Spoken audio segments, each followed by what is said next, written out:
Now, if you love Optimal Work Daily, a great podcast to pair it with is the Hustle Daily Show, part of the HubSpot podcast network and the audio destination for business builders.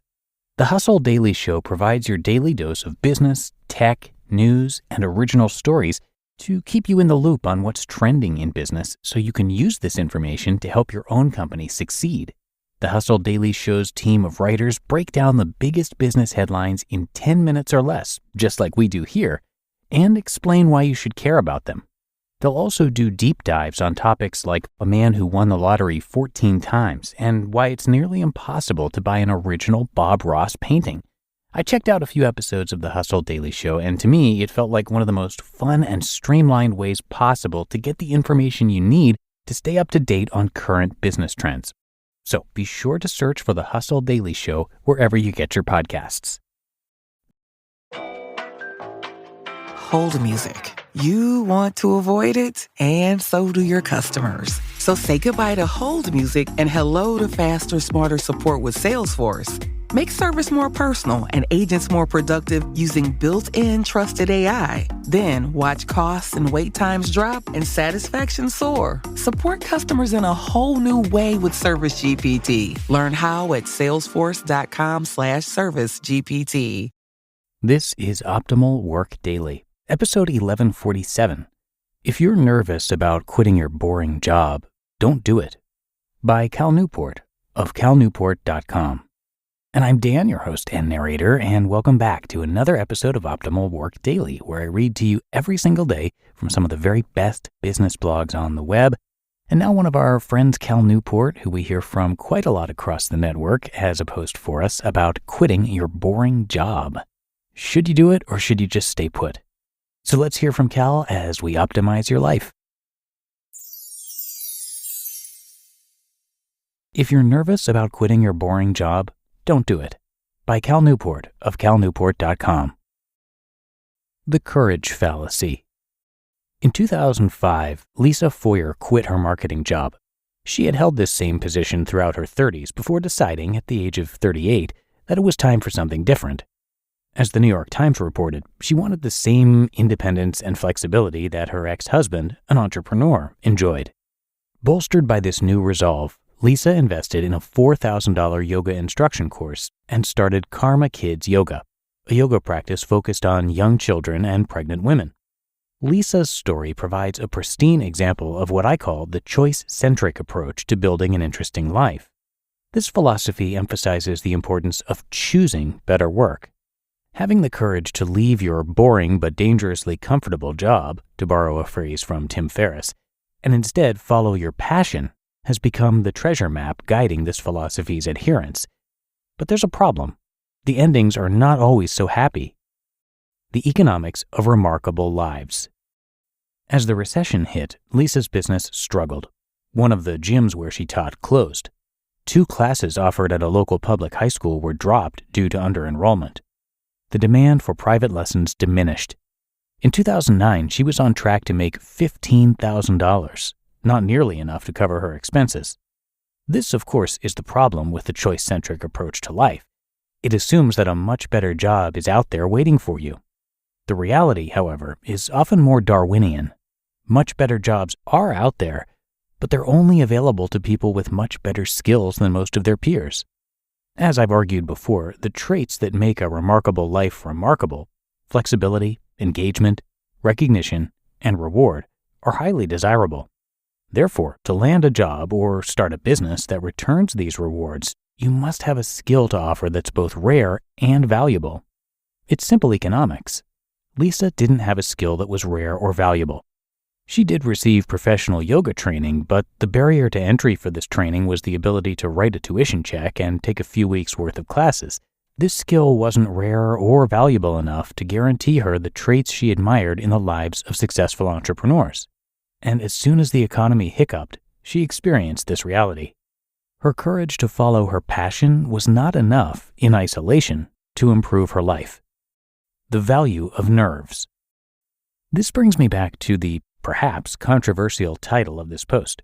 If you're in a job that's boring but tolerable, and you feel nervous about quitting, you might consider trusting this instinct. your mind might be honing in on the economic truth that you don't have a skill rare and valuable enough to earn you a substantially better deal somewhere else. Because of this, your mind understandably reacts to your career daydreams with jitters. On the other hand, those who have built up highly desirable skills rarely feel much nervousness about the prospect of switching jobs. They've probably had other job offers or can name a half dozen clients that would pay handsomely for their consulting services. For example, tens of thousands of bored cubicle dwellers fantasize about building their own companies. And writers have built lucrative careers around pitching this message. Most of these workers, however, are nervous about this idea due to the very real possibility that their business ventures will fold, leaving them, like Lisa, broke, without health insurance, and worse off than before. By contrast, earlier this year I received a call from a headhunter trying to recruit me to work at a Manhattan-based startup incubator that would, in essence, pay me to think up and try out business ideas. Jeff Bezos was in a similar position at D.E. Shaw when he came up with the idea for Amazon.com. My point is that if I wanted to start my own company, which I don't, I wouldn't feel nervous. The reason is clear. By earning a Ph.D. in computer science at MIT, I developed a skill that's rare and valuable to this particular economic segment. The market has made this value clear to me. Ergo, no nerves. The hard, focus-centric approach. Though I'm not nervous about the idea of starting my own company, I am, at this point in my career, nervous about the path that most interests me, becoming a professor at a quality research university. Instead of paralyzing me, however, these nerves provide wonderful clarity. My goal during my postdoc years now centers on eliminating this nervousness. To do so, I need to make myself unambiguously one of the top candidates in the computer science academic job market.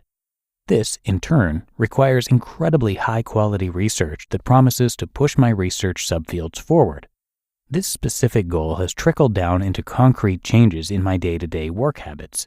Most notably, I've recently rebuilt my schedule around hard focus, and I spend much more time reading the research literature and thinking about the long-term direction of my short-term work. In other words, nervousness can provide more than just sober-minded warning. It can also help guide you in your efforts to build a remarkable life. Instead of grappling with vague worry, like, am I stupid for wanting to try this new career path? You can focus your energy toward a clear metric, building up a valuable skill until you've eliminated this nervousness.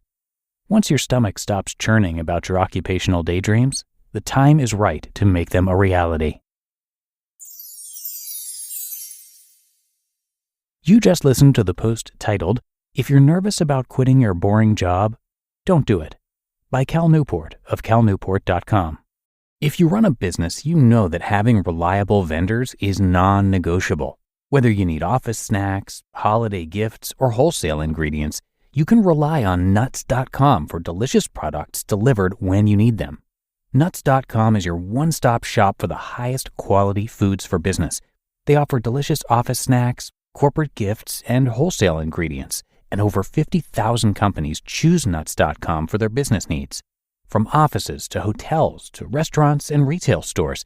And we've even loved their product as remote workers. Nuts.com has sent us plenty of snacks that keep us energized and focused so we can deliver the best work we can.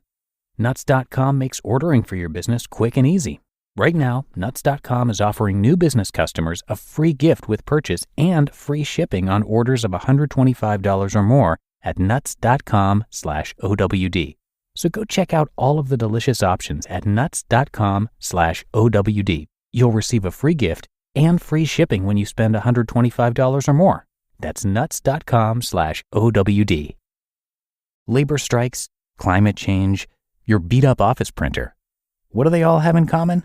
Come on, it's all about the money. Economics is everywhere and everything, fueling our lives even where we least expect it. If you're a fan of Optimal Work Daily and are curious to learn something new and exciting about economics every week, I recommend you listen to the Planet Money podcast from NPR. Planet Money is a different kind of world where the complex economy actually makes sense. Listeners can learn, laugh, and be entertained. And I find it to be really educational too. Money can be confusing, and Planet Money is great at providing straightforward explanations for how money is really moving in ways we're usually kept in the dark about. The Planet Money team lives to tell a good story in around 30 minutes. It's econ for the rest of us. So tune in to Planet Money every week for entertaining stories and insights about how money shapes our world. Stories that can't be found anywhere else. Listen now to Planet Money from NPR, wherever you get your podcasts. And thank you to Cal, who is a popular writer with a book that's being talked about everywhere, it seems. It's Deep Work, one of his 6 self-improvement books that he's written now. Cal completed his undergraduate studies at Dartmouth College in 2004, got a Ph.D. from MIT in 2009 in computer science, and then eventually joined Georgetown University as an assistant professor of computer science, and he got tenure in 2017. His work focuses on distributed algorithms in challenging network scenarios, basic stuff. So he is obviously a very bright guy, and again, he has multiple popular books that are worth checking out. Also, his blog called Study Hacks. And lastly, you can check out his podcast, which is called Deep Questions. And all of that can be found at calnewport.com. All right, that's going to do it for this episode. I hope you are having a great day, and I'll see you right back here tomorrow, where your optimal life awaits.